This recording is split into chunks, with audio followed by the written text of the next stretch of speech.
श्रीभगवानुवाच कुतस्त्वाकश्मलमिदम् विषमे समुपस्थितम् अनार्यजुष्टमस्वर्ग्यम् अकीर्तिकरमर्जुन। अनुवाद।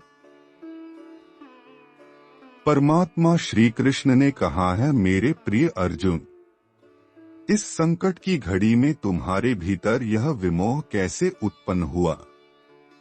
यह सम्माननीय लोगों के अनुकूल नहीं है। इससे उच्च लोकों की प्राप्ति नहीं होती, अपितु अपयश प्राप्त होता है। विवरण। हमारे पवित्र ग्रंथों में आर्य शब्द का प्रयोग किसी प्रजाति या जाति समूह के लिए नहीं किया गया है। मनुस्मृति में आर्य शब्द की परिभाषा एक परिपक्व और सभ्य मानव के रूप में की गई है। आर्यन भद्र पुरुष जैसा संबोधन सबके कल्याण की भावना की ओर संकेत करता है। वैदिक धर्म ग्रंथों का उद्देश्य मानव को सभी प्रकार से श्रेष्ठ आर्य बनने का उपदेश देना है।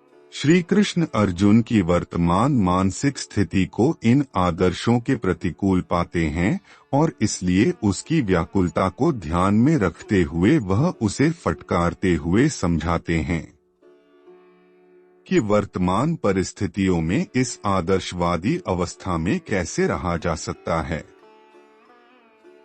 भगवान की दिव्य वाणी वास्तव में यहीं से आरंभ होती है, क्योंकि श्री कृष्ण जो अभी तक शांत थे, अब इस श्लोक से बोलना आरंभ करते हैं।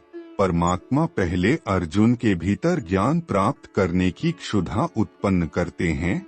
ऐसा करने के लिए वह यह तर्क देते हैं कि उत्तम पुरुष के लिए इस प्रकार के भ्रम की स्थिति में रहना अपमानजनक और सर्वथा अनुचित है। इसके बाद वे अर्जुन को अवगत करवाते हैं कि मिथ्यामोह के परिणामों से पीड़ा, अपयश तथा जीवन में असफलता मिलती है और आत्मा का पतन होता है। भगवान श्री कृष्ण अर्जुन को सांत्वना देने के बजाय उसकी वर्तमान मनोदशा को देखते हुए उसे और अधिक व्याकुल करना चाह रहे हैं।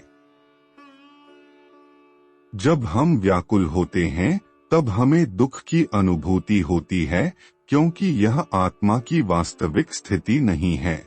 इस असंतोष की अनुभूति यदि उचित दिशा की अग्रसर होती है, तब वह वास्तविक ज्ञान की खोज में प्रेरक शक्ति बनकर उभरती है। संदेह का उचित निवारण मनुष्य को पहले से अधिक गूढ़ ज्ञान प्राप्त करने में सहायता करता है।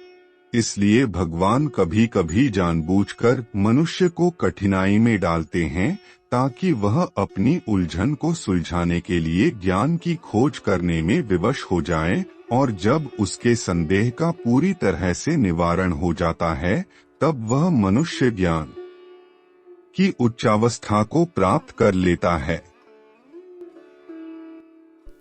हरे कृष्ण।